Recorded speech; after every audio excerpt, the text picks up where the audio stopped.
And hello, welcome to the League of Extraordinary Atheists for Humanism, where we attempt to apply logic and reason to politics and religion. I almost forgot that last part, but I didn't.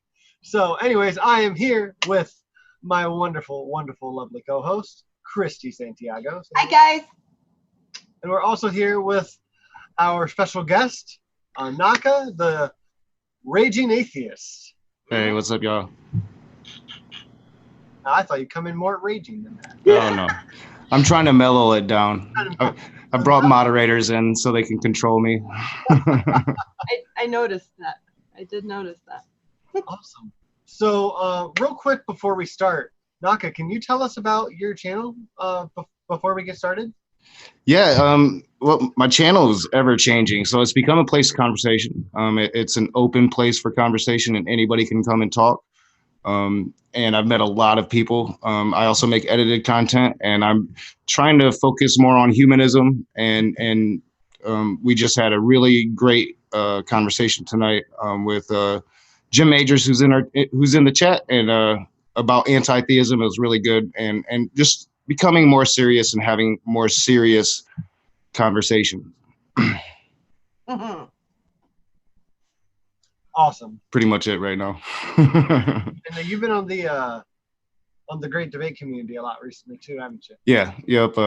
And I'm going to continue to as much as I can. My schedule changed up, so it makes it a little harder to get to the Saturday night things now. Yeah, I understand that. I can definitely relate. But yeah, you've been all over the place. It's been really great to see it. Well, thank you. Yeah, it's growing. It's getting bigger. You hit, was it 2,000 subs? Yep, just top 2,000 subs. So, yeah, awesome. So we're getting there. We're getting there. And I changed my content. I'm really trying not to rage so much, and maybe explore why people like me would rage. So maybe a little different approach to it from here on out. That's fair. All righty then. Well, it's been fun to watch your progression. Thank you. Actually, you can see the growth, and that's the whole reason we do this, right? Yeah. It's one of my new things is come be human with me. Let's grow together. So yeah. I like it. Thank you. I think for me it was the natural progression of finding out that all of it was a lie, being angry about it, being flabbergasted about it, and then what can I do about it? And where do I go from there? Well, a lot of things have to change, and humanism for me was like, well, duh, yeah, that's the word for it. I didn't know, but yeah, I'm humanist as fuck, if that's a thing. I am. Yeah, me too. I said it recently. It was like when I found out about humanism, my politics had a worldview now. So it just like melded together perfectly, and I enjoy it. Like I know what I am now. Yes, that's awesome. It's a good feeling, isn't it? Oh yeah, it is. Brings down the rage a little bit. Yeah. But we all start there. So. And it's like I had this legitimate anger, as Christy was talking. You just get so angry at everything, but it takes like meeting different people and getting outside of the box and those people that made you angry and meeting different kinds of people that you start to grow and you start to really understand. All right, so yeah, I was ignorant. Let's not be ignorant anymore. Right. Yeah, little things like simple things, and you'll probably nod your head to this too. Just 15 years ago, if someone had said, Christy, oh, you're really ignorant on that subject, I would have heard them calling me ignorant. And they didn't call me ignorant. They said on that subject, I don't know what the fuck I'm talking about. Huge difference. Yeah. And the growth and learning to take yourself out of something to be able to learn, I think comes like the next step. After learning everything that you know is wrong, where do you go from there? You could very well fill it back up with more wrong shit. Yeah. Very easily. And I just put my foot down and said, no, I'm going to be skeptical. Mm. And then I think your conversations help so many people. I learn stuff watching one person say stuff that I'm like, oh, why? And then the position that I would align myself with, saying something that I maybe would have said before. And this time, because I'm not saying it, I'm hearing it said. Mm-hmm. I'm able to go, ooh, maybe I don't want to do that. And I love that aspect of your channel. I love being able to. Thank you. Yeah. That part like just kind of sprang up on its own. Like I never really even thought that it would ever happen. Like I never thought that I'd be meeting people that I'd watched and that they'd be coming on my channel and wanting to talk, and you just never know who's going to be there. And the good thing about it is if you're wanting to be brave and take that step and talk some YouTube stuff with some YouTubers, well, you can come on and you don't know. It might be Dragnot. It might be, you never know who's going to show up and you're going to be right beside in the conversation. So yeah, it just sprang up and people have responded well to it. Yeah, it's a lot of fun. And like I said, I'm very proud of the progression. I have witnessed many channels and people who got to the atheism the correct way for the right reasons, but then they just never moved past that. Mm-hmm. Ever. And so I don't want to do the unsub because I still like them and they helped me a lot get to that spot. But I also feel like I can't further learn something by going there. And that's unfortunate. So yeah. And that's my thing is I constantly want to be learning. Like I had people on the stream tonight and I just sat back and just learned the whole time. And I'm like, now I've got a lot to think about. I'm going to have to watch this one like 3 or 4 times. Those are the best. Those are the best. Yes. Mac, I see you're nodding too. Yes.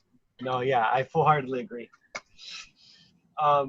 So, do you guys want to jump into the topic today? Are you guys ready? Yeah, I'm ready.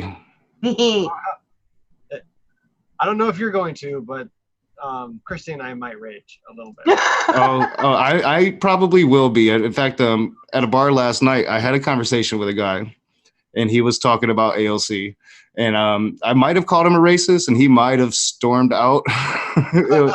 It was great. It was great. Yeah, sometimes it's called for. Okay, so if you haven't been paying attention, like if you've been living under a rock, you might not have realized that there is a fight going on between the Squad, and if you don't know who that is, that would be AOC, Ilhan Omar, Ayanna Pressley, and Rashida Tlaib. The 4 newer, not white congresswomen of the United States, right? And they get a lot of shit for multiple reasons, one of which is not being white. You get that sometimes, especially when you have a racist president. But I don't want to focus on that aspect of that too much tonight because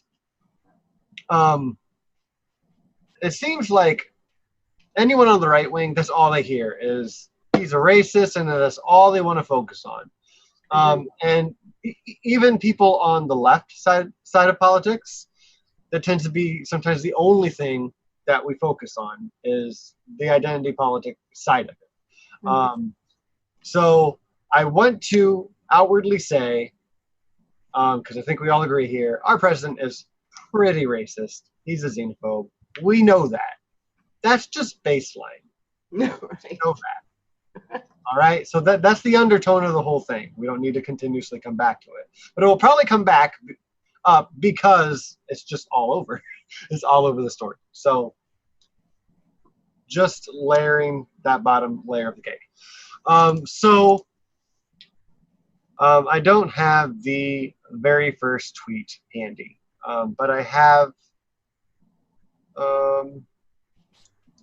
At least I don't think I do. So anyways, I'm going to start with President Trump's tweets because for some reason that's what we have to do in this country now is just start with Donald Trump's Twitter at 7 a.m. every fucking morning. So from what I can see, it loosely starts with July 14th. So sad to see the Democrats sticking up for people who speak so badly about our country and who, in addition, hate Israel with a true and unbridled passion. Whenever confronted, they call their adversaries, including Nancy Pelosi, racist with disgusting language. And dots. Yes. And many terrible things they say about the United States must not be allowed to go unchallenged. If the Democratic Party wants to continue to condone such disgraceful behavior, then we look even more forward to seeing you at the ballot box in 2020. So I want to say here, towards the bottom, at the second part of this tweet, he said, ... and the many terrible things they say about the United States must not be allowed to go unchallenged. Now, I want to try to back him up here a little bit and say, all right, if they're saying horrible things, they shouldn't be unchallenged. Allowed to be unchallenged is different. I would disagree with them there, but I would say if you disagree with someone, what they're saying, it doesn't have to go unchallenged. They have free speech. You have free speech. You can speak up and say something about it. Absolutely, you can do that. We'll see how this progresses if it just stays in that in that bubble. But do either of you have anything to say on just this bit right here before we dig into the meat of it? Naka, go ahead. I would say that it seems to be what Republicans do, and Donald Trump is just reflecting the Republican Party, is they displace their own insecurities onto the Democrats. So because they follow blindly their leaders and don't really care about the nuances and all the things that their leaders stand for that they are actually in opposition of, they assume that Democrats do that. And we don't, because we hold ours accountable all the time. And, just because I support Bernie Sanders doesn't mean I support maybe Bernie Sanders' gun policy. So, I am quite willing to call him out for anything, but they assume that we do that. Trump assumes that we do that because he expects that from his own people. Yes. Yes, he does. He does. So, and Christy, do you have anything to add before I go on? No, go ahead. Okay. Yeah, because there's a lot. So we'll have plenty of things to respond to. So I think kind of the meat of it, and I don't have. I'll let you know now. I don't have the actual transcript of what he said after these tweets. But they go along with, he didn't backstep. So on July 15th, the next day. Do you guys want me to read this in my Trump expression? That was classic. Or just read it normal? Please, that was good. Rather have. Please read it in Trump's way. Okay. I'll do my best. I didn't practice. I mean, if we have to listen to anything of his, we might as well get a giggle. We might as well. Yeah, it's pretty good. All right. I don't know how much I can project like this. I'm going to hate myself. All right. When will the radical left congresswomen apologize to our country, the people of Israel, and even the office of the president for the foul language they have used and the terrible things they have said? So many people are angry at them and their horrible and disgusting actions. That was one. Says the man who grabs them by the pussy. And doesn't even wait. Right. Yeah. Kuliski made a great point when he said, you're not even focusing on the worst part. He doesn't even wait. He cusses more than the Raging Atheist. Seriously. Yes, he does. Kyle or Trump or both? Trump, definitely. I've heard that he's Nixon-esque in his language around the White House. I believe this. All right, I believe that people are scared of him. Mm-hmm. Yeah, and I mean, a lot of people are scared of bullies, so that's what you get. So continuing on with his tweets. We will never be a socialist or communist country. If you are not happy here, you can leave. It is your choice and your choice alone. This is about love for America. Certain people hate our country. ...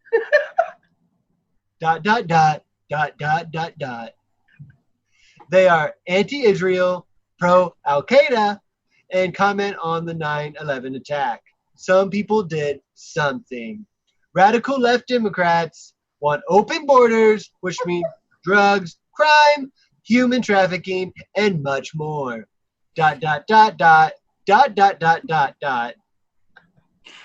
Detention facilities are not concentration camps.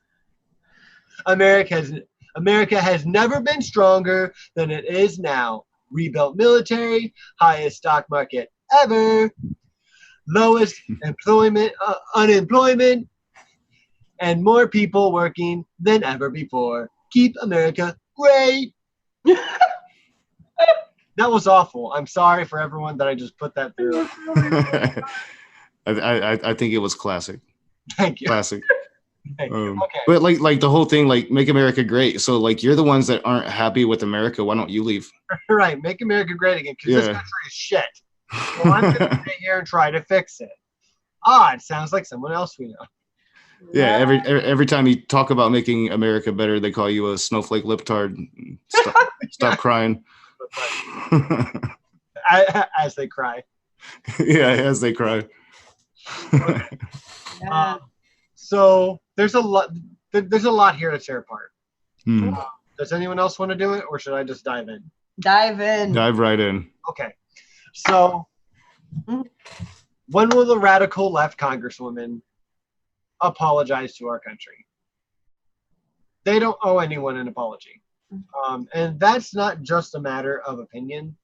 That's protected by the Second Amendment. Right?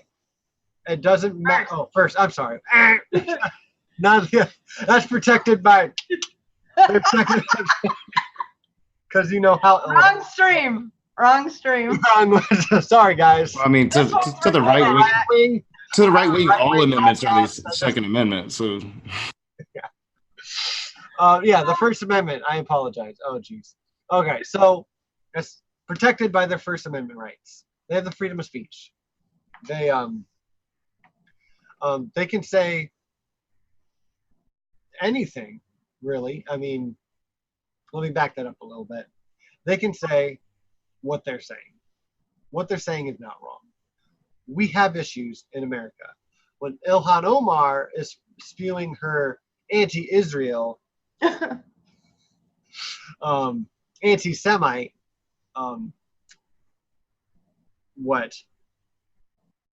language, whatever. You can't even keep it up. I can't do this. She was calling out AIPAC. Yeah. What, back in March? Right. A lobbying group whose job it is to throw money at people. That's weird. Who are they throwing money to, and for why, Christy? Oh, geez. Well, let's see. There's a lot of Israel supremacy going on, a lot of war profiteering going on, and Careful there, you anti-Jew. I knew it. This was a trap. I must be anti-Semitic. I don't like war. No. Okay. Let me point this out real quick. Because I know not everyone agrees with us on Israel and Palestine too, right? Because we believe there are a lot of human rights being infringed upon. Yeah. To say the least. There's a lot of just awful things happening. There's people die over there who really don't deserve to be killed. They're not terrorists, right? They're just citizens. There's a lot of just normal people who are targeted. Now, to say that there is Israel supremacy, it's kind of like how we've talked about on the show before, where we say there is some America supremacy, right? There's a lot of nationalist rhetoric kind of Mhm. going around. Now, to point that out does not mean you're anti-white, right? No. So to point out that there is some Israeli supremacy going on, especially when there's an apartheid state, does not mean you're anti-Jew, right? There's a lot of Palestinians who support the Jews having their own state, right? Even like in Israel. They just don't want their state taken over. They don't want their territories taken over. That's just one little chip off this block, right? There are a lot of issues here at home. We're all, us three, are all Americans. Hi, Nacha.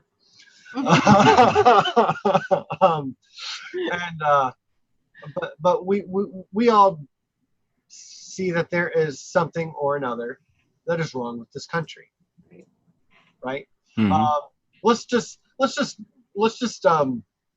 each name one thing real quick, just to prove a point. I'm gonna name picking on sovereign nations within our nation, like what happened with the DAPL pipeline.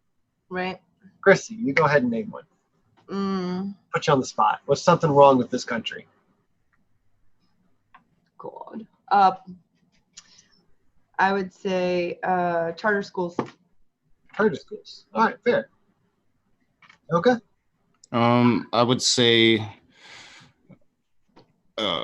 money in politics. Oh, yes, absolutely. All right. So we're all white supremacists. Here. I know that. So we all hate white people.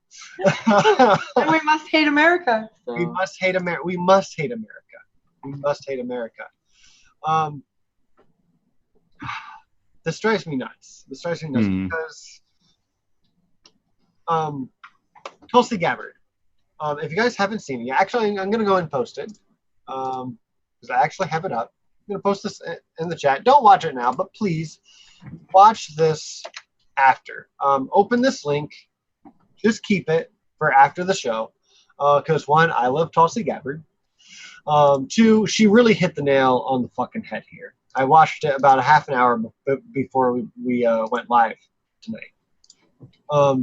She pointed out these tweets that are pretty apparently racist because of who he is targeting and who he usually fucking targets, right? So not only are they racist, though, when you disagree with the president of the United States, you're anti-American. If you're anti-American, you don't belong here. Who's anti-American more than most people? People who come from other not European countries. You really start to piece that together pretty easily. Now, does he explicitly say it? Does he say racist things in the most racist way that he possibly can? No. But just because they're only 88% racist doesn't mean they're not racist. They're called dog whistles for a reason. Yes. When you're watching... but send her back is a bullhorn. Yeah. Yeah. It's not even a dog whistle. It's a dog yell. I don't know if any of you have had a chance to hear it. It made every hair on my body stand on end. It's so chilling. Yeah, it's offensive. It's offensive to me. Like, why don't you all go back? At least stand up to the treaties you've made to the Native Americans. But if you want to talk about anybody going back, I think they have the best argument about it than anybody. Right? Why don't you speak Cherokee? Huh? I said, yeah. Why don't you speak Cherokee? I know a little bit. Right, but it's the same. I love the bumper stickers that say English.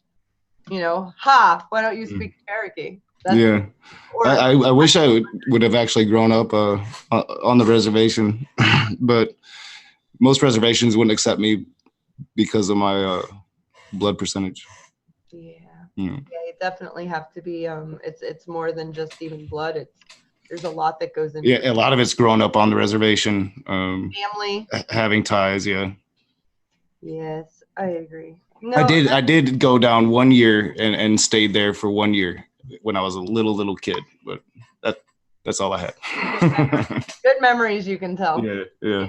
Okay. Yeah, the whole send her back thing, it is a law, a federal government law, that if you work for the federal government and you tell another worker, whether you're above them, below them, equal, lateral, to go back to the country for which they came, you will be fired. That is racist. A federal law for federal employees. Mm-hmm. What is the presidency? Like, isn't that a job in the government? I don't know. I'm so confused about that. Well, I mean, just imagine if Obama had said anything even close to resembling anything towards any Republican senator, just the Republican heads that would have been exploding. And yet it's just perfectly fine for Trump to say, you know, race. I mean, we shouldn't be surprised because, I mean, you mentioned grab him by the pussy. I mean, it's pretty low bar. You know, if you're going to accept that, you're going to accept pretty much anything. You know? Even his daughter, which I have no faith that she is a solidly good person. I just don't. But even I don't think there's a way she could be. This past her level, there's reports coming out that she was, Daddy, that's too far. Yeah. He definitely doesn't have the best team of advisors giving him advice. Well, he's saying that he did disapprove. And then when asked, why didn't you tell them to stop? Well, I did. I spoke real fast afterwards. Dude, we have it on video. Dude, 13 seconds go by of this chant with you posing, doing your neck waddle pose. I know, that's so immature of me, and I shouldn't, but I just loathe the man so much. And they perpetuate this hate against AOC and Ilhan Omar, especially. You know, they just recently started talking about the other two, but it's been AOC and Ilhan Omar is like their new Nancy Pelosi now. If she isn't the definition of the American dream gone right, I don't know what is. I don't know what is. Her story is the storybook. Mm-hmm. From beginning this atrocious, civil war and fleeing for your lives, and then becoming a congresswoman, elected, beloved by the people so much that you won election to represent them. I mean, overwhelmingly popular in her district, and you saw the airport, right? Yeah, and I have, and I believe she's been a legal citizen longer than Melania Trump. Yes. Yeah. Well, I mean, but you two are missing the point. If you don't have an American flag that's attached to a dildo, and that's when you wake up, right, to praise America, then you're just not American enough, and you need to go back to where you came from. I mean, think about that. That's so true, Mac. We've seen what Trump does to flags in public. Imagine what he does alone. Like, don't imagine it. Those poor flags. I know there's no consent involved. Zero consent. Yeah, I mean, we're just a bunch of communists anyway. We hate America. You did call them that. We secretly call each other comrade when we're off air. Comrade Noka. So funny. Yeah, the rhetoric is very almost comic book right now. And people take us too seriously. Like I commented, this happened at work. Like I was working with this guy, and I'm like, this guy's going to talk politics, and I promised I wasn't going to talk politics if I came back to work here. And he did started talking politics, but he's like, he just thought, like, because Trump is doing so great, I mean, just so perfect, that I would have changed my mind at this point. And he was just flabbergasted. Like, you're not going to vote for Trump? Like, you're really, like, all the good he's doing? And I'm like, I am astounded by how astounded he is. And I'm this very outspoken leftist. Like, there's no doubt I'm not voting for Trump. But he's just like, Trump's just done so great. Oh my God. The propaganda has completely worked. I mean, wow. Just like that poll that was done. I know I've spoke about it, so Mac has heard about it. But it was to know the like percentages, the amounts of informed electorate, because a healthy democracy has a very informed electorate. And they found that people that watched a minimum of 5 hours a day of Fox knew less about the news than people who watched zero news from any channel. Mm-hmm. That's scary, because most Fox watchers watch a significant amount. I know my girlfriend's family in in Miami, they're Cuban Republicans. You know, they're the whole, just like the Venezuelan Americans that come here, not all, hashtag not all, but the ones who are pro-America going to their homeland and demolishing it. These people are like this too. They're Cuban Americans, and get irate if out at a grocery store someone speaks to them in Spanish. I am in America. You will speak to me in English. Like this, they are adamant about this whole American stereotype, this archetype. They have the Trump coffee mugs. Fox News is on every channel or on every TV in their home. So the living room, the bedrooms, the garage, all day, every day. You can't get away from it when you know, my girlfriend goes down to Miami. She says, I like to spend a lot of time outside. Because I don't, you know, it's, if you're not listening, but it's on, you're still, your subconscious is still hearing this all day long. And it's almost, it sounds so like conspiratorial, but it is made to make people angry. It's like this, that's the whole thing they set up, was to make people angry. Yes, yeah. Fear and anger, and it's how they win elections. And taken from you, and you must fear the other. You must be mad at them, and they are. You can't have conversations with them about basic things because they get so mad, and then they're done. I can't talk to you. You know, speeding off in their car, and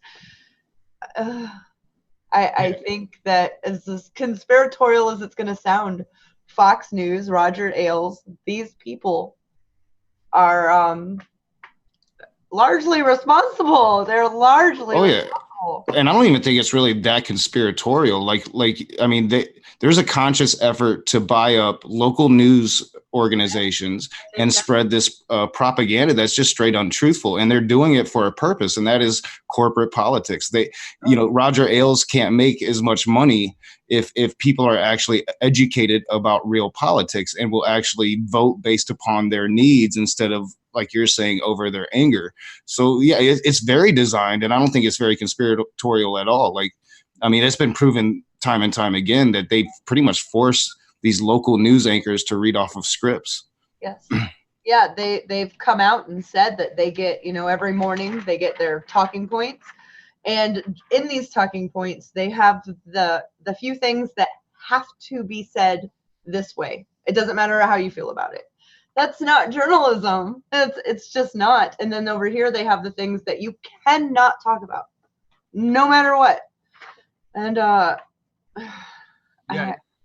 Because one thing that I really hate about MSNBC and CNN, just taking the left-wing channels, especially when, or like a good example, I'm sorry, is Venezuela. Mm-hmm. We hear day in, day out, when they're talking about Venezuela, how awful it is down there. And like, hey, it's not great. All right? We could probably agree on that. But why don't you have anyone from Venezuela, right, from the opposite side, coming on to discuss things? When you go to Democracy Now!, they have the opposition that you wouldn't hear on CNN, right? You also hear the other talking points on Democracy Now! Like, you hear what everyone else is saying, and then you hear from the other side as well. And which is like, you usually don't get that on Fox unless they are having someone on to just, own the libs, right? Like they're having them on, it's usually some kind of setup. You don't really get to hear the other side. You get those gotcha questions the whole time. If you're on the other side of the aisle, you need to hear the other side of the aisle. Like no matter which side you're on, right? You need to hear both sides. And I posted something on Facebook recently. I'm like, all right, please, please, please, please stop posting political memes for a little bit. Stop watching the news, all of it if you have to, because the rhetoric that's being spewed right now is going to get someone killed. Yeah, I agree. Right? It's going to get Ilhan Omar killed, or it's going to get the president killed. And that's not going to be good for either party, right? No. So we need to chill out. We need to step back, and we need to start reading direct quotes, right? We need to start actually going not just to Fox to see the direct quotes that Ilhan Omar said. We need to go to wherever Ilhan Omar is directly posting things, right, to see what she's saying, right? We need to go directly to Fox News to see what Donald Trump is saying. We need to see full speeches. And we all know that from our different backgrounds. We need to see debates to learn. We need to hear the whole side from Christopher Hitchens and the whole side from Ken Hovind, right? As examples. Yeah, no, another example is just this week, we had hearings. We had hearings on children in cages. We had hearings on migrants in cages that haven't showered in 40 days. Now, these hearings I watched all of them. They were fucking nightmares. 2 nights in a row, just waking up sobbing because that's somebody's dad, somebody's son, somebody's child that is bawling for their mother and doesn't know where that mom is. There's no reason to treat people so nasty. And to go to his point, that there are 2 completely different sides, because I watch both. And I'm watching Pence go to a border patrol facility and Trump talking about it, Mitch McConnell talking about it. And if you're only hearing those 3 things and seeing those 3 things, you're going to think, well, this side over here is crazy. They must be making all this up to win points. They would really be flabbergasted about it. And if you only saw the other side, which was actually people who went to the Border Patrol facilities and talked to both the Border Patrol officers and the migrants, you're going to get a whole different view. Take those 2 stories. One is just from the top up. The top saying they talked to Border Patrol officials and everything's good. That's it. The other side saying we talked to Border Patrol officials and the migrants, and this is what we're hearing. It's just 2 completely different stories, and it is exhausting. It takes a lot of time to watch what you need to know. It is, unfortunately. There's no shortcuts. I wish I could say, look, just go to this one channel, watch 20 minutes a day, you'll have everything you need. Yeah, I wish there was. No, it's not. Yeah, because you could spend an hour or 2 a week, 1 hour reading, and the other hour, 10, 20 minutes, a whole bunch of, but you actually have to put in the time. And I think most of us do actually, or at least most of us on the left, not all of us, of course, actually do try to do that. Like I know I do. I still sometimes make myself listen to Hannity. I always used to listen to Rush Limbaugh and Savage, that Savage guy. I really didn't like him, but I would make myself listen to him just so I could know what the other side was saying, and I think we do that. Like I watch CNN, I watch MSNBC, I watch Fox News, I watch the Young Turks. I like getting a wide variety of opinions and perspectives when it comes to politics. The problem is the other side has no interest in that, and they have no interest in truth really at all. And it's really sad. And I wish that they would have more interest in it. Like we spoke of Venezuela, like they like to use Venezuela as this flashpoint argument. when in actuality, Venezuela is very nuanced. Why is Venezuela the way that it is? And what did America do to put it there? Why aren't we talking about fixing Venezuela instead of using it as this propaganda tool? And then why aren't we talking about other social democracies that are working a lot better, but you just want to talk about Venezuela? So, I mean, it's just, we need to reach them in a way to where they actually want to learn the truth instead of just getting the propaganda. I agree. Yeah, and you do, I guess, and I can only speak for myself. I have always had that, well, how do I, even, not with religion, I'm not talking about that. That went in a perfect little box that I didn't touch. The magic stuff was not in this. But if I heard news, go back to the pre-weapons of mass destruction in Iraq, even though we were hearing nothing but that was happening, I still thought, well, what if, but we didn't, for myself, didn't think what if enough to start looking into it. Because had I looked into it, there was a British, not necessarily spy, but for a lack of a better term, she was a spy that worked in intelligence. She was 26 years old. She found that the American government was fixing a vote with a few other countries to make sure that they could go into Iraq, and she leaked the documents. She got arrested. She took it to court.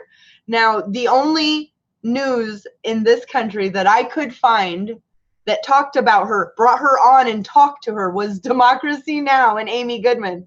And they talked to her about it in real time before we went in. As she is being arrested, she is watching on the TV in the police station in Britain, America invading Iraq. There were just a few people that were trying to do something about it back then. Fast forward to now, regular people like Mac and I are talking, wait a minute, this is not what the fuck is going on in Venezuela. So things have changed so much because of these. And like you said, it's reaching them. Now that everybody has one of these, every person who has an ideology to push for benefits that are unseen to us or seen to us is using it. And so it's countering that with facts all the time aren't sexy. Facts all the time aren't riveting. They're not like, oh, I can't wait to see what happens.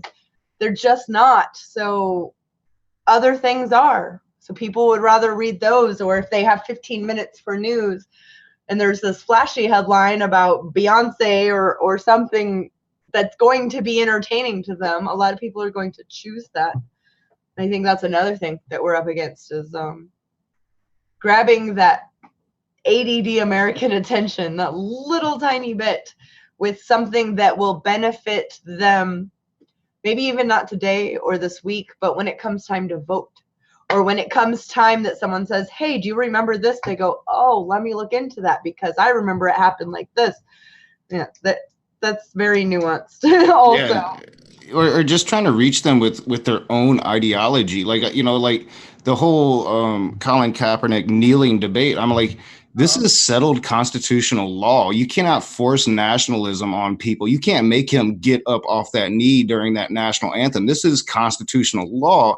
And yet these constitutionalists are saying, get up off your knee. It is like, but this goes against what you believe in, but you can't even make them see it.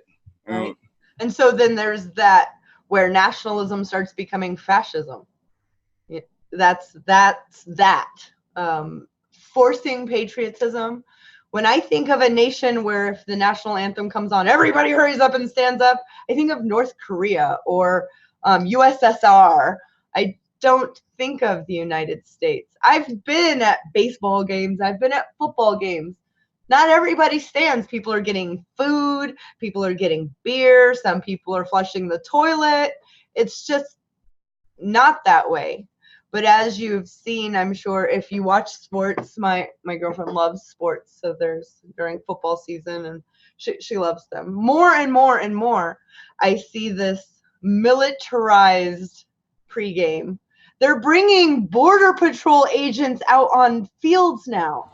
Yeah, the NFL actually got paid by the military industrial complex to start doing these nationalistic pregame rituals. It's really disgusting, honestly. It's ruined sports for me. it's so scary because we're doing this to a group of people who already do not do their homework. And what you're doing to this group of people who get irate if you don't stand for the flag, you're feeding them a whole bunch of beer, getting them all worked up. And if there's one person who doesn't stand up in the crowd, there could be damage done to that person, physical damage done to that person by tying the military with the sport. I find it gross. I don't even know how to do that one except for to call the freedom from religion. I don't even know if they could even what they could do about this. It has to not be legal. Well, and we've lived in 2 decades now of perpetual warfare. You don't even really see it on the news anymore. You don't think about it in your daily life. You go about you live American, and people are dying. And so yeah, it is this country has. I mean, without even Donald Trump espousing nationalism, has become very, very nationalistic. Yes, it has. It's beyond. Like I said, it's bordering on the fascist part. The Border Patrol officers on the football field is what I just read today, that they started it with Obama. Like, this started to be a thing. Well, let's bring the Border Patrols, and they announced that Border Patrol is there, and let's give a big thanks, and they have the cheerleaders do a little 2 minutes, like, thanks for the Border Patrol, we're so safe. And there are countless hours on YouTube online of Border Patrol at football games, military at football games. And I love our military. Both my brother was a Marine. So do I. Uses that to do.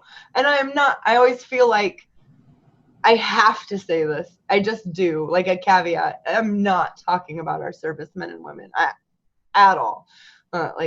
At all. I love each and every one of them for choosing to do something so selfless. It's not them that I'm talking about. I love each and every one of them that go about it responsibly and keep their humanity while serving the country and doing something that it takes a lot of bravery. And I commend those that do it right, and I call out those that I see that do it wrong. Right. And I think the ones who do it right and keep their humanity deserve like an extra pat on the back. Yeah, because it's hard to through that training. It's really hard to. Yeah, and when you have people like now I forget his name. We covered him a few weeks ago before Memorial Day, who would tell his men to just RPG those like houses. They're like, well, what if people are in? Like, so what if there are?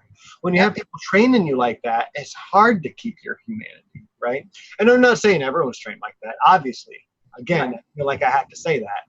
But there are people who serve in our military and who direct our military who just dehumanize the people who we combat, whether we should be or not. And it's really sad and it's pretty disgusting, honestly. Mm-hmm. And again, we don't blame those people. They're also victims. That's why they come back so messed up sometimes. That's why we have so many Vietnam vets who are homeless and addicted to drugs. Right. I think in a perfect world, we would never have to have war, and these people would never have to suffer the consequences of it. It's just I think we can be anti-war and still supportive of the troops. Absolutely. And for the alt-right, the right wing who say that the squad is unpatriotic, who say that the squad is un-American, that people who agree with their ideas are un-American. I just point that last statement out that you made, that we have homeless vets. Who's unpatriotic now? You love the troops, except for when you come back and have nothing to offer you. And who's actually trying to help those homeless vets? And who's trying to help them? Ilhan's she would totally fund the veterans everything. She said she wouldn't hold back $1 from helping them. And if we did a Medicare for all, the right wing is trying to say that the squad is trying to take your health care away. that they're trying to take the veterans' health care away. That if you like your health care and you get it through your job, the squad is un-American and they're going to take. Oh yeah, I mean the right wing couldn't even come together and vote to pass the 9/11 Survivors Fund through the Senate. Rand Paul this and is the right Bill wing we Mike. live in today. Yeah. Yep. Ugh. I wonder if we were going to bring that one up, but Yep. Well, I mean, all of a sudden he's got a conscience for the budget. All of a sudden, give billions to the richest people. That's fine. It blew up our deficit. Blew it up. But now that we want to fund 9/11, like, this doesn't even make sense. 9/11, these men and women are going to get fewer and fewer and fewer. So just writing on a piece of paper that you won't come back every 3 years ever again. Here, we will fund it no matter what you need. We got it right here. And just being done with it would have been the smartest thing, because they're going to get fewer and fewer and fewer as they age out. Well, and they're dying bigger and bigger and bigger. They're dying from massive numbers from like cancer and all these diseases. 200 Yeah. died. Yeah. So Right. a point that I'd like to make here, I think might be another one of my, hey, try to use this argument. Little points that I like to make. For people who argue against Medicare for all, right? They're afraid of their taxes being raised, right? But most of those same right-wing people want our veterans to be taken care of, right? They really want that. And most people, if they get to choose where their taxes are going, they don't mind paying taxes as much, right? So let's say if we just want to just take care of all the veterans to make sure they are taken care of medically. And let's just say we just offer that, and we say, hey, it'll cost this much in taxes, and that this much would be as much as your taxes would raise for Medicare for all. They would do that in a heartbeat. They'd pay double if you say you're supporting your servicemen and women. I agree. Veterans. But they're so afraid of someone freeloading off of it. Yeah. That it can't be extended to everyone else, even if you're paying the same price. Right. I'm so certain, like, if you just get the numbers together and be like, hey, this is how much it's going to cost to just take care of veterans, they'd be like, okay, I'm totally on board with my taxes being raised that much. And then if you say, okay, well, I lied a little bit just to kind of get this point across, this is actually Medicare for everyone. Yeah. I wonder if they back off or not. I do. Oh, that's too much then. Hate that I have to admit that there is just this ugly, deep racism that this country never dealt with. And when I say racism, I don't think, I mean, I've been racist. I've looked back over time and can think, oh, I did say something like this. I wasn't malicious. I wasn't thinking anything. I was malicious and very racist. That for a lot of Americans, when I say that, I'm not saying that you look at someone and hate them because of their skin. That's not the racism that there are people like that. I'm not talking about that. I'm talking about just dealing with your own personal, yeah, I did say something like that, or I was kidding around when I said that, not even thinking, I wonder if it hurt someone's feelings. And that makes me sound like a snowflake, but I care about the emotions of our country. I care that someone in my country who is an equal citizen would feel that I think of them as less than me, or even worse, that they feel that they're less than me because of something trivial like how I was born. And if I can do anything to help that, I think that I should. And until we do deal with that, we're going to keep having this. There's a lot of people, there's like 25% of American citizens who will never say sorry for something, because to them, they didn't do it.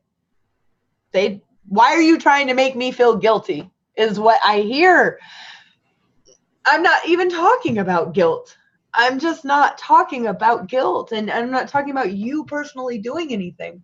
I didn't do anything to hurt any of the native indigenous peoples on the Trail of Tears. However, I am so fucking sorry that happened. No matter where it happened, I am so sorry that the Armenian genocide happened. I'm not Armenian.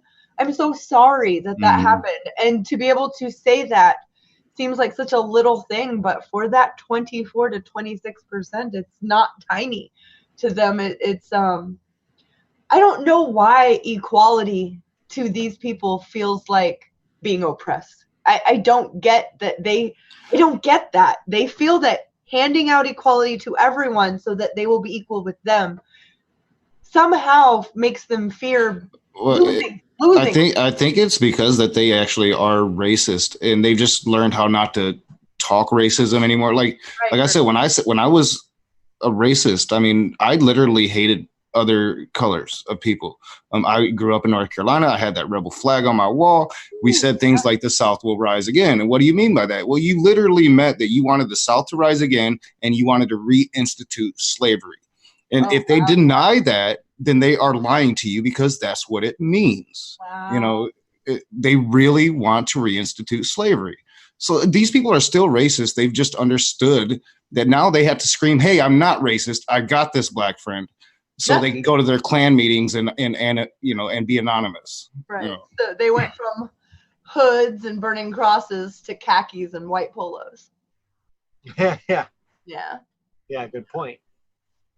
So So I guess then our tactics have also got to change to fight it. If they've realized that coming out with hateful rhetoric, with violent rhetoric, things that make people fear, that they're going to turn a lot of people away. But if they can come at you with that, I mean, all this is to me is going back to the 50s and 60s with the signs saying separate but equal. That dumb shit.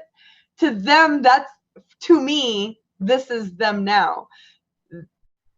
They want things equal but separate. And so they can say, we're not racist. We just want the white race to prosper. Yeah. The very same 26% of people that you're talking about, these people are defending putting brown children in concentration camps. 2 years ago, they were talking about all lives matter. Like they were literally espousing that every time you talked about Black Lives Matter. No, all lives matter. Well, do all lives matter now? No, it's all propaganda. And I'm racist, but let me tell you how much I'm not racist. Oh, and you called me racist. So that makes you a bad person because I'm racist, but you called me racist. They've really gotten good at spinning it around and putting it back on you. Yeah, they have. And the other trick they pull is whataboutism, right? They just change the subject, and they're like, well, what about this? Well, what about that? Well, what about 9/11? So, what about Ilhan Omar not condemning Al-Qaeda for bombing us on 9/11? Like, I'm sorry, I haven't apologized for the Oklahoma City bombing recently. I haven't apologized for all the white supremacists recently. I forgot. It's a big old pile of bullshit. For one, for two, that's racist when it's just guilt by association. Because how many times has Al-Qaeda been brought up when talking about Ilhan Omar? Just because she's Muslim, right? Yeah.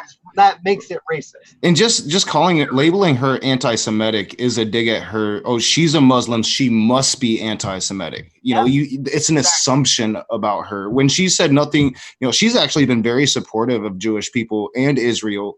She's just not for like a foreign government giving politicians money. I mean, that's what she was speaking to.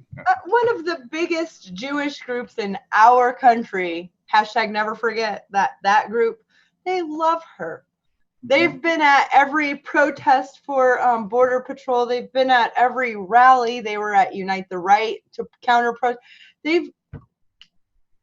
We're talking about a group of Jewish, all ages, who also stand with BDS, who also stand for the right of Israel to have its own nation. You can do both. There is nothing wrong with saying I don't want a fascist government in country A, Y, or Z, but I still love country A, Y, or Z. We can walk and chew gum at the same time. I think this squad is just something as simple as walking and chewing gum at the same time. They're doing that and then some. And I guess it got underneath Nancy Pelosi's skin when she said, with their Twitters and their. Mm-hmm.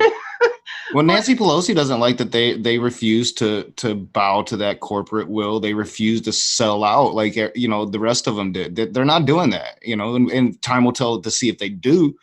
I don't think any of them are gonna. No, Bernie never has. And, I know a lot about Mr. Sanders. I love his history. He's been he's my guy. Sanders or Tulsi, I would say, is probably where I'm at right now. Yep.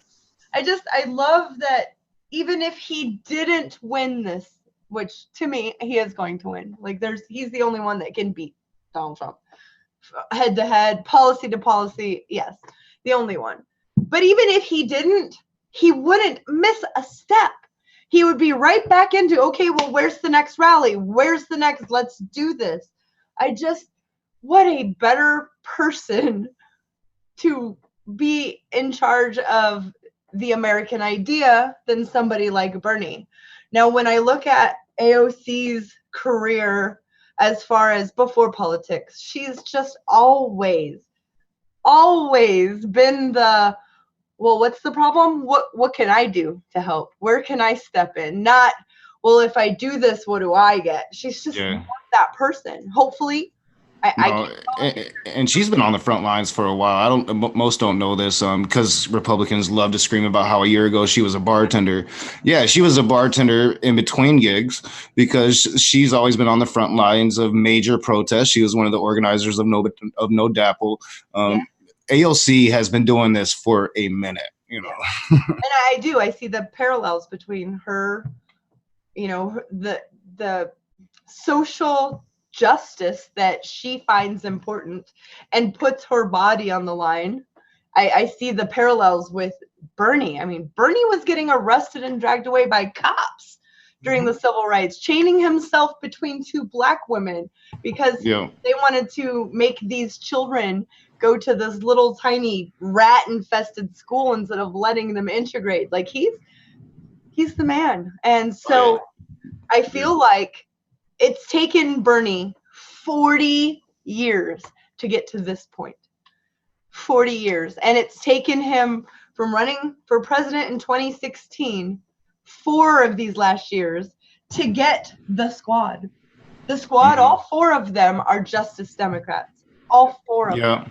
And they're just the beginning. Right. This is just the beginning. We're gonna get more this next round.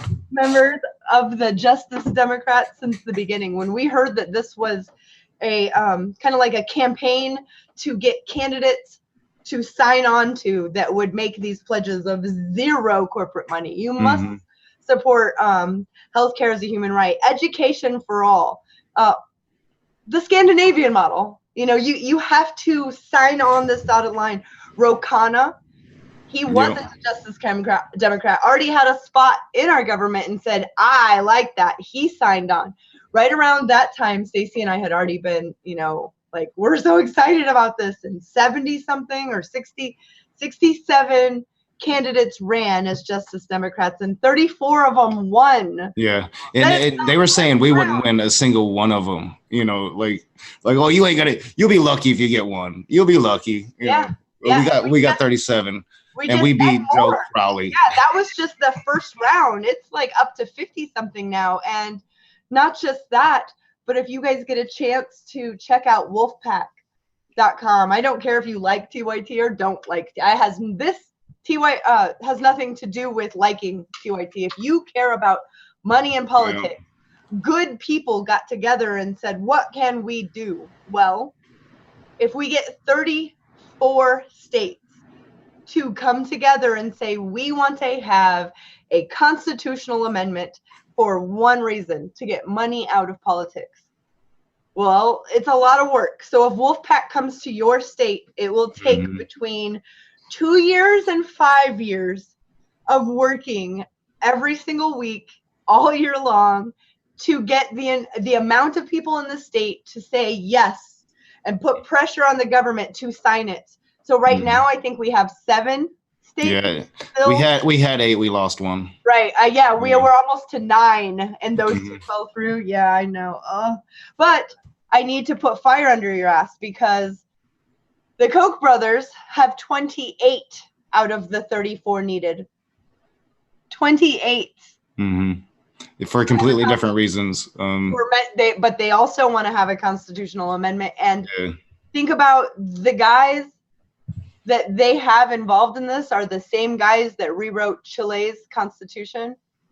And we don't want that. There will be no recourse that the people will be able to do to take democracy back. Yeah, I really think that this is our way at the Trump voter, because what Trump really did was steal what Bernie Sanders did. And you know, he tried to incorporate it into a right-wing way. A lot of Trump's supporters really don't trust our government, and for very good reasons. But they just can't get beyond the propaganda. So if we can find this is our common ground, you know, like, hey, we all want to bring our power back. So you change this one issue, you change money and politics, then we can go back to arguing about everything else. But we bring our power back, and they want that. We just got to figure out how to tell them we want the same thing, because all they see is libtard and snowflake. Yeah. Money out of politics, I think, is bipartisan. That's another thing with Wolfpack. It is bipartisan. There are conservatives, there are libertarians, real libertarians, not Koch brother. What's his name? He left TYT. He's got his own. Dave Rubin. Yeah, him. Yeah. Not that type of libertarian. Real libertarian. They are all. He's a classic liberal. He's a real liberal. Oh my God! Has anybody looked up classic liberal? Because there are a lot of really, really racist assholes who are classic. I'm just saying, the Koch brothers now consider themselves classic liberals as well. So there's that. Yeah, there's that. Have you guys seen the at least the clips that the Humanist Report put together of Dave Rubin's interview with Marianne Williamson? Yes, I watched the whole interview and his clips. Yes, I was pretty impressed. I try to watch all of his stuff. She had to school him like pretty hard. It was good. Like, it was I feel like they probably had her on because they feel like she wouldn't. A lot of people do.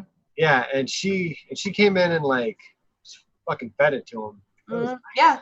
And more than like 5 ad nauseum, he told her, the reason why I invited you on was because you said not all Americans are racist. Duh, Dave, duh. Can I speak to that for a minute too? Yes, please do. So this is something that I kind of want to say for the groups of leftists that focus more on identity politics, because I think that is needed. We need to have groups of people who focus on identity politics, who focus on social justice. It is extremely important. But it's also important when we're talking politics to focus on policy. Yeah. Right? My response to this is if you're worried about a candidate who is inclusive enough to all genders, sexual orientations, to races, to religions, I feel like for the Democratic Party, that should just be the litmus test before the litmus test, right? That should just be our baseline for Democrats, not just progressives, but for Democrats, we should be inclusive. So like, before we ever get jumped on for not supporting identity politics, for not, because we're humanists, right? We want equal rights for everyone. We're egalitarian. We want that. And I'm always worried about someone trying to attack us from that part of the left, saying you're not inclusive enough, or you're not, or you don't care about identity politics, or you're picking on it, or whatever. No, I think that's just like, that's fucking duh. To me, it's just duh. Please, let's move on to policy now. Kind of like the name of the show. We are atheists for humanism, right? We're all atheists. We almost think that's just duh. Like, it's, I mean, I still have Great Skeptic. You're the Raging Atheist. We do still focus on atheist topics, but we come here to be like, yeah, there is no God. Good job. We figured that out. It is now blatantly obvious. Right. Let's focus on something else and prove that atheists can focus on humanism. We can focus on good without God, right? There's other things to focus on besides just the atheist topic. Yes. Yes. I think that's for me, that was the progression. Okay, I've used this newfound skepticism and new tools for being able to research and cross-check and make sure that my beliefs match reality as much as possible.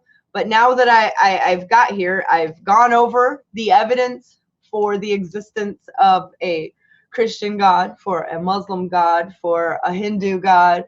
I've looked at Wicca, I've looked at woo-woo stuff, I've used my skepticism. I'm kind of at the point where my conclusions are made. I could still change my mind. If someone showed up tomorrow and said, I have this evidence for the God that I believe in, and I said, well, god dang, it's so good, I would have to acknowledge that was, to the best of the ability that I had, true.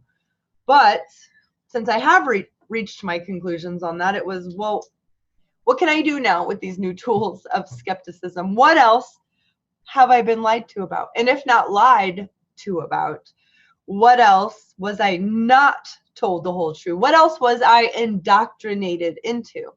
And American exceptionalism seems to just, I mean, bam, right in the face every time I read more history, world history, especially coming from sources that are not the United States. Sources from other countries on history of our nation has been so eye-opening, to the point where I almost had that moment of being angry, like when I thought, well, all this religion is a lie. Same thing. Well, what do you mean everything I held true, that I was so lucky to be born here? I think that I dropped that. I do not. Nationalism is so fucking stupid to me. You have no control over where the fuck you were born. Yeah. So the person that was born in a war-torn nation is a bad person because of, like, what conclusion do you get from that? Nothing good. And most of the religions were smart enough to really think of that. Like the moment you start talking like on an earth level and how we're all human beings, we should all just like govern and just be accepting. Oh, one world government, it's revelations. And I'm like, yes. Damn it, I'm not a spawn of Satan trying to bring the government together so Satan can rule the world. I just think that maybe like we could all be humans, you know? Right. And it's not just that religion was smart enough, again, to not sound conspiratorial.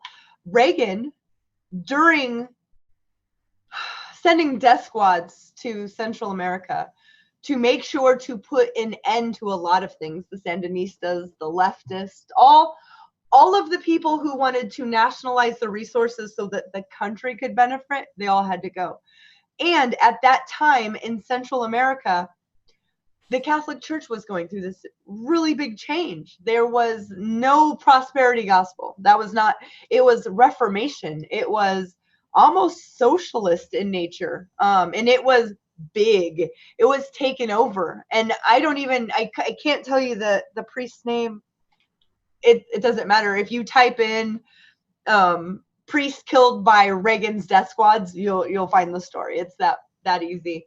He was murdered by our like team of murderers because his gospel was reaching so far of saying it is our responsibility to take care of people. It is our responsibility to love everybody, no matter what color. And the left seems to be the way to go. And people in that area not only felt this to be true, but also showed up to his congregation, and it started to spread. And so he had to be taken out. So it's not just that the people that wrote certain parts of the Bible saw this. This is inherently a like unfettered capitalist view of it too. They can't have a religion anywhere that would promote equality and egalitarianness, because religion works, unfortunately. And if you have a religion that not only people already believe in, but teaches them to be better people, to be less selfless, to give more, that individualism can lead to illness. Like that, yes, you are an individual and you have your own thoughts, but you're not here alone, and you're not in a vacuum. Your actions have, it goes, we're here together. And when we realize that, if you want to be here together and you want everybody to benefit, then we've got to look at it through the lens of everybody. And I think that's the scariest thing. And phones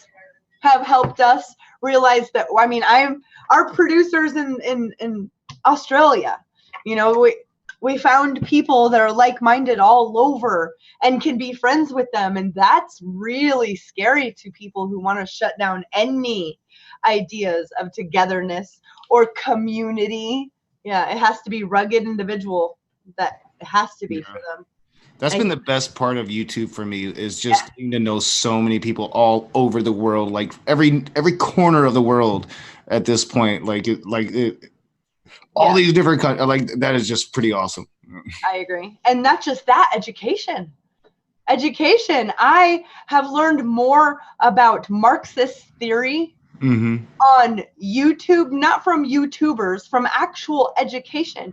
I can log in and sit down and watch lectures from Yale and lectures from my favorite professors. I can pull up audiobooks that are 200 years old at the drop of a hat. Education has changed everything for me, and I think that's why it has been withheld from us.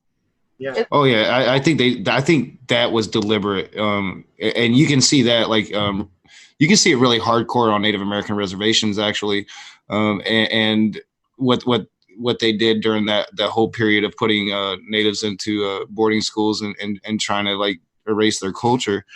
But yeah, I agree wholeheartedly. I think we're on the same page. Yeah. I know it. With these, as you said, no difference, right? Because if you take this and, as you said, education, I've learned more about skepticism, about science, about politics, about a lot of things than I learned in school. Yep. You take that versus what you watch in the news, what makes you a good American, between the news and American pastimes, and you learn how to fact check and be critical about things. You come up with some cognitive dissonance first, right? You have to. And this is why it's a little bit understandable why we get flat earthers, why we get white nationalists, why we get people who become snowflakes, right? Why we get social justice warriors, why we get people like us, why we get atheists, why we get agnostics, why we get everything we do, because there's so many slopes to go down, and so many of them are half truths, quarter truths, and three-quarter truths, right? It's really hard to figure out what is true, what is false, and to make time to dig through enough of the bullshit to find any of it, right? So I empathize. I empathize and I sympathize with people who fall on the wrong side of history, who fall into those white nationalist groups. Yes. And really every other side of the spectrum. Because as most people know, I work like 2.5 jobs, kind of, right? I don't have a lot of time to just do this. And I'm really happy to be confident enough in my convictions right now, and like to have a worldview of humanism, which has the least amount of hate that I've found anywhere else. It's really good. Even if I'm ignorant to a few things, I feel better being less hateful in my convictions than I was years ago. Right. There's a few other things that I'd like to touch on before we wrap up for the night. You guys have anything else here that you'd like to comment on before we move on again? Just point one thing out again. If you're questioning, to the 4 of the squad, if you're questioning, do they have your best interests? Because they are civil servants. Their job is working for their constituents. If you're wondering if they have your best interests at hand, or if the other side does, look at all of it. But I would have to say, for myself, knowing that they went down to the border themselves, knowing that they talked to both sides, they talked to border patrol agents, they talked to migrants, they talked to mothers, they talked to men, they talked to children, and then they reported back, or the other side who just ignores all of the people screaming in the background, the stench from 40 days without any showers, and tells you that everything's fine and that everybody's lying and that they want to send her home. I'm biased. I admit it. I'm super biased. I choose the side that's humanist. I choose the side that I feel that all 4 of them earn every dollar that they make in their salary, that they are busting their butt to do what their constituents want. And I want a government. I really want a government that its sole purpose is to tackle and attempt to do the things that their constituents want, because that's what a government's for. Yeah. And I'm happy that you said, like you laid out your biases, right? Oh yeah. Because we're all really biased. You know what? We also have counter arguments. So yes. So we have that. What were you gonna say? Okay. Well, I just say that, if you're going to disagree with the squad's policies, I have no issue with that. If you don't like their policies, that's your right, and there's nothing racist about it. But if you are going to repeat this rhetoric and think it's fine just because the president does it, and because the president doesn't, that makes him not a racist, so you can say these things and that makes you not a racist? No, you're saying racist stuff, and you should be called out for it. Disagree with policies, but the moment you start belittling these women for being women or for having different policies than you do, I have an issue. And the moment you say go back to where you come from, well, that's not even a dog whistle. As we said, that's a loud shout. So if you're going to repeat it, don't be upset if somebody calls you a racist. Right. It's a bullhorn of bigoted, racist bullshit is what it is. I mean, if there's a federal law that if you work for the federal government that you're not allowed to tell a fellow employee to go back where they came from, that's it's criminal to work for the federal government and say that to another fellow federal government employee. Why is it okay for the president or anyone else that works in the government? Because they are on the side that is ruling right now. I don't feel what we're fucking around with right now as a country, letting people get off on some things and not others, and the rules apply to some people and not others, is dangerous. It's dangerous because it could be the other way around. And we don't like the person in right now, so it really bothers us when he doesn't show up. But what if we get someone in who's like Duterte and has killing squads, and he doesn't show up to subpoenas? What are we going to do? There should be zero tolerance for above the law bullshit. Yeah, zero. Yeah. Because we have co-equal branches of government. But yes. anyways, I do want to jump back to the tweets, and I'm glad we were at this part of the discussion, because I'm not gonna read them like Trump again, but I will breeze through these quickly. This speaks to what we were just talking to. Those tweets were not racist. I don't have a racist bone in my body. The so-called vote to be taken to a Democrat con game. Don't know where he's going with that. Republicans should not show weakness and fall into their trap. This should be a vote on the filthy language, statements, and lies told by the Democrat Congresswoman, who I truly believe, based on their actions, hate our country. Get a list of the horrible things they have said. Please do. Please get a list. Omar is polling at 8%. Cortez at 21%. Mm-hmm. Nancy Pelosi tried to push them away, but now they are forever wedded to the Democrat Party. See you in 2020. Now, I was going to mention this quote earlier because Christy so brilliantly pointed out, it's like they're just trying to get points, right? Like they're trying to earn points. So he likes to play the game of like, look at how low they're polling.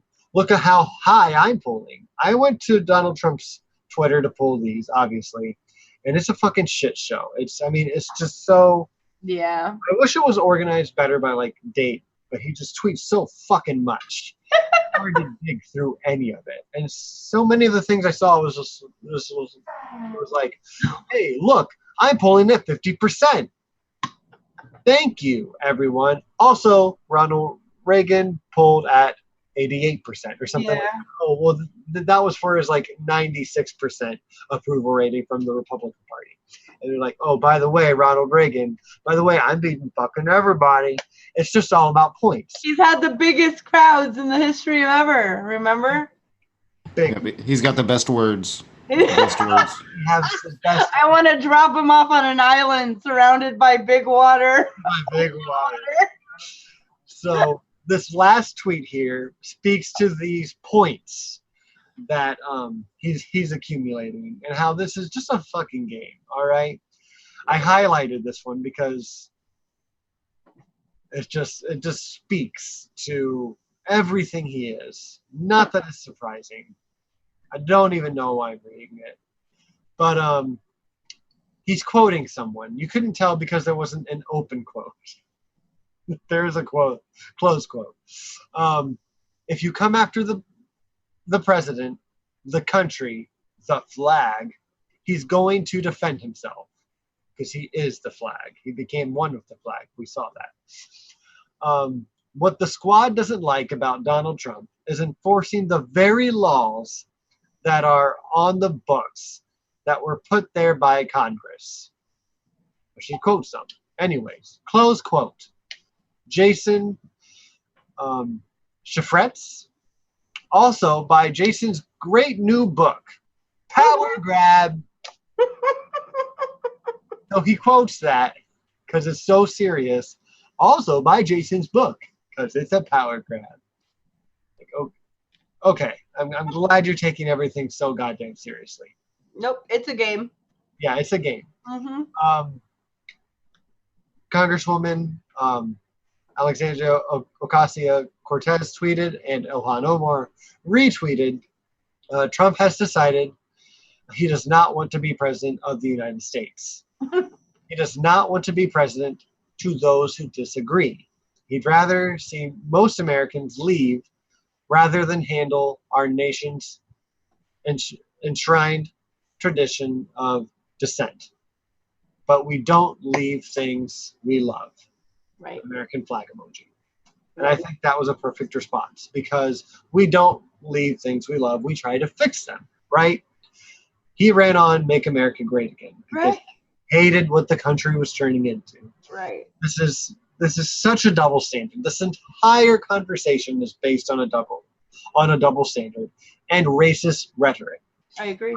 Ilhan Omar has pointed out time and again, you don't even have to say that it's just racist. This follows white supremacist rhetoric. Yep. And it's blatant.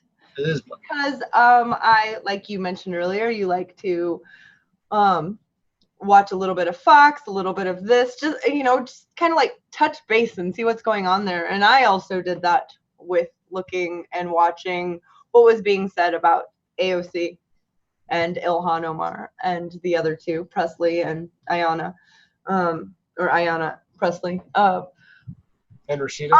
And Rashida. And on Fox, the guy with the mustache, Geraldo Rivera. Yeah.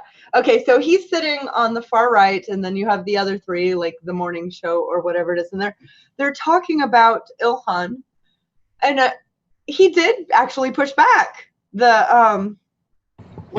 Sometimes Geraldo will. He did. I was very surprised, but he is Spanish, and I'm sure he's heard at least once in his life, go back to where you came from. So he does take that personally, and he was able to push back and say, well, why is it different? Trump ran with making America, all the things that were wrong with the nation. And it came down to these racist bigots saying, well, she's just not grateful. That's the definition of racism. She should be just grateful. You look at her as not equal, as less than, and she should be grateful for what we allowed her to have. And my stomach just turned, because you could say it's not racist, blah blah blah, on and on and on. But when you come out and say she should just be more grateful, I changed it. I don't need to watch anymore. I got my dose of Fox and I'm good. It's just so gross. Yeah. Well, and they do it like what's her name, and her comments about LeBron James. It's disgusting. They don't even care anymore. Like now they don't even have to care anymore. Right. And what has he done? Oh my goodness. He's done amazing things. He gives back so big. Yeah. I think what you want about LeBron on the court, LeBron off the court has done amazing work, but just to say that about a black guy, sit in your white privilege all you want, but we see it, and then they get mad when we call them out for it. Stop being racist. You don't want to be called racist. Right. Laura Ingram's racist. I'm sorry. If you don't want to be called a Nazi, quit doing Nazi shit. It's very simple. Right. So I want to first give like a teeny bit of pushback, but then also give the justification for something Christy said. It is okay. Maybe it's not racist, but it is absolutely nationalist, which I think is just as bad. Now, if you look at what the nation caters to, it's white culture, right? Mm-hmm. So if it's not blatantly racist, it's nationalist with strong undertones of racism, right? Because it's just weaved into our culture.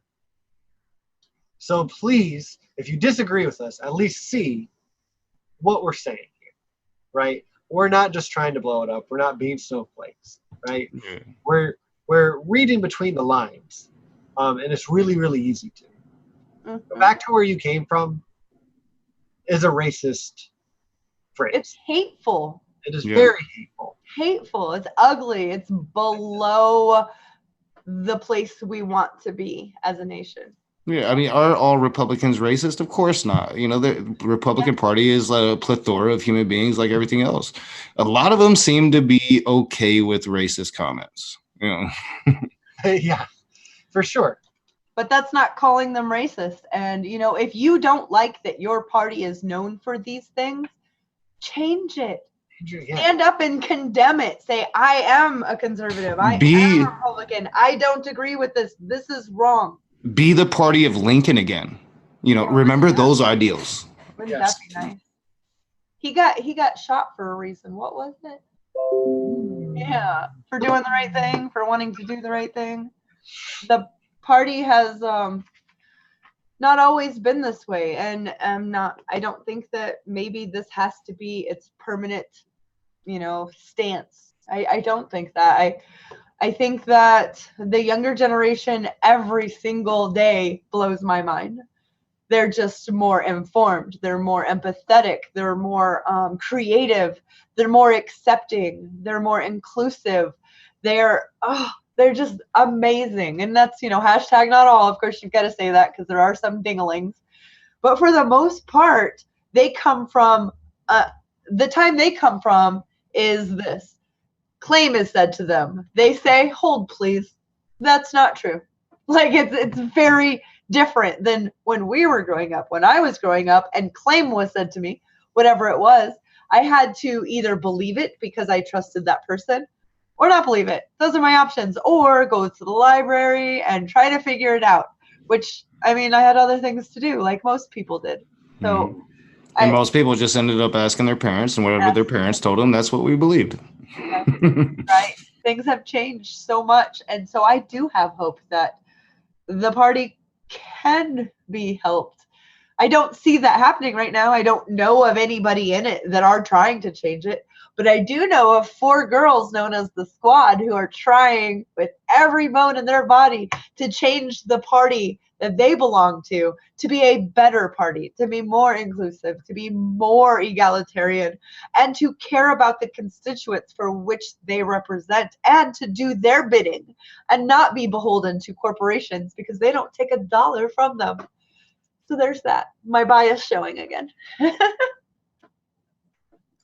like your bias. Some biases are good. I agree. All right. Okay, let me move this. Come here. Well, I think we're about done for the night. Yeah, I'm almost sweated through my shirt at this point. Like you can turn your like air on. I forgot to turn your air off. It just got really bad. I'm like, oh, I'm getting wet. Where are you at? Michigan. Yeah, it is the hottest. I never remember Michigan being like this. It's insane. They're having a heat wave right now, actually. Yeah. Oh. Yeah. I'm in Tampa. So terrible. It's like that every day here. And it's so humid too. I mean, it's hot and humid. Oh my gosh, you can't breathe. Yeah. Yeah. Welcome to Florida in Michigan. Yeah. Turn your air on, silly. Well, I'm going to soon. Okay. Very soon. All right, so I'm gonna try something real quick to end the night. I found this in Ilhan Omar's Twitter. I forget her face. Rachel Maddow tweeted this out, and I thought it was really, really awesome. I'm not sure if you guys have seen it yet, but again, I'm gonna try to share screen. So let's try this out. Can you guys see my screen? Yes. Okay. So with the go back to where you came from, this happened when Ilhan Omar finally came back home to her home state. See if, this is just, I'm sorry. So it shows the video. Show it. And of course it's not working. It's wonderful. It is wonderful. This is my life with Zoom. Right? Yeah, you should be able to find it. Ilhan, welcome home. There it is. Sorry, welcome home. Sorry, everyone. I thought I was ready. But are you?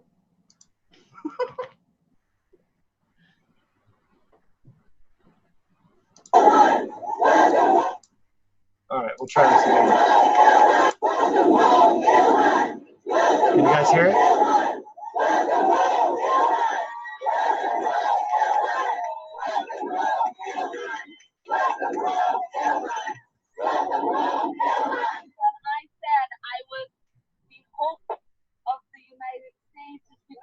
embody what that hope should look like.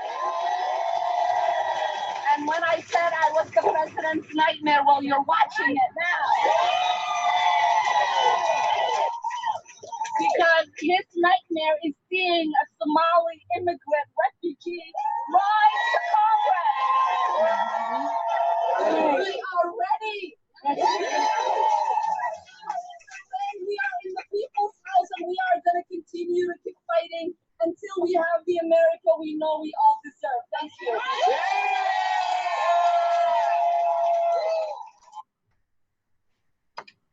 So I thought that would be a good way. That makes my heart happy. Yeah, I saw you crying there, Christy.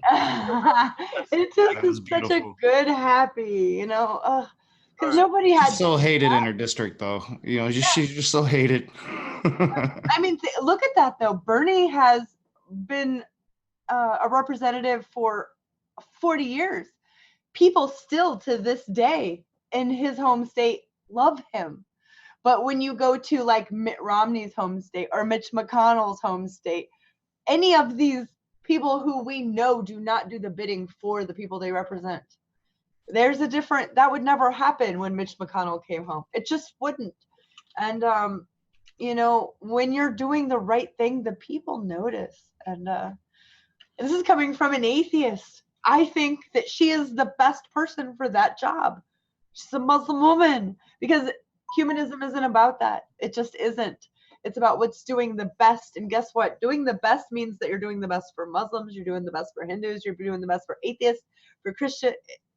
There's a lot of us. We all believe different things. And it's finding a way to do the best for all of us. She's managing to do that. She's even mentioned atheists by names, you know, saying, and for the Christians and for the Muslims, for the atheist. I was like, whoa, we never hear that. AOC has said it. Tulsi Gabbard has said it. Bernie Sanders has said it. I'm just, things are different this year.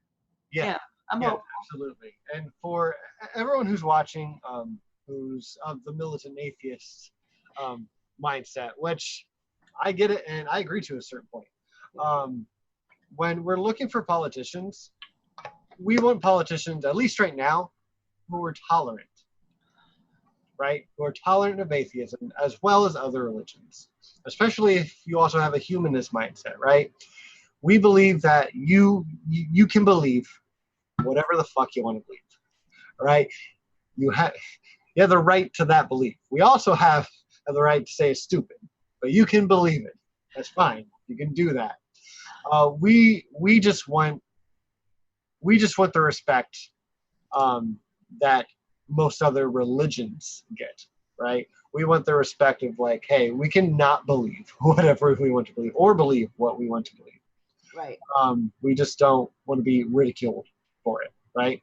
We don't have anywhere else to go back to where we came from to.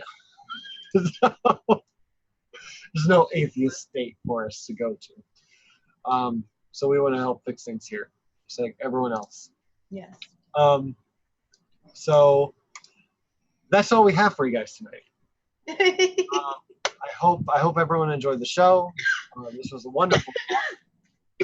Thank you, Noka, for coming and joining us. Oh yeah, thanks for having me. It was fun. Of course, you're welcome back anytime too. Maybe you can not sweat so much next time. Yeah, maybe next time it won't be so hot. Oh, that's awesome. See what it's gotten really bad in like the last 10 minutes. I'm like, holy crap. I've had the air on all day, and I'm up. Oh yeah, it hasn't went off in like 2 weeks. So yeah. Yeah, it was the feels like today was 101 here. I think we're around 107. Yeah, I saw that. Yeah, you guys are having a heat wave. Like I just did not go. We canceled our martial art classes here locally today because we don't have air in that building. So we were like, we don't want the kids dropping today. Let's not. Yeah, you don't want. We don't want anyone falling down without us throwing them. So. Wow, you guys care more about children than our border does. Yes, we do actually. Pretty solidly. Anyways, I just posted the Raging Atheist channel down in the live chat, so make sure you check that out. Also, just a couple minutes ago, just scroll up just a little bit, you'll find the link to the Tulsi Gabbard, like 3-minute video. Her kind of really just hitting it home, this whole topic. So please check that out because I love her. So go do the thing. Thank you, everyone. Have a wonderful, wonderful Humanist weekend. Yes. Thanks for joining us. We'll see you again next week on Friday, possibly 3 hours earlier for a very special guest. You may have heard of her, Rachel Oates. I'm so excited. Oh, that is awesome. Congratulations. So Congrats. We see you all then. Christy, go ahead and close us out, please. You guys stay humanist for God's sake.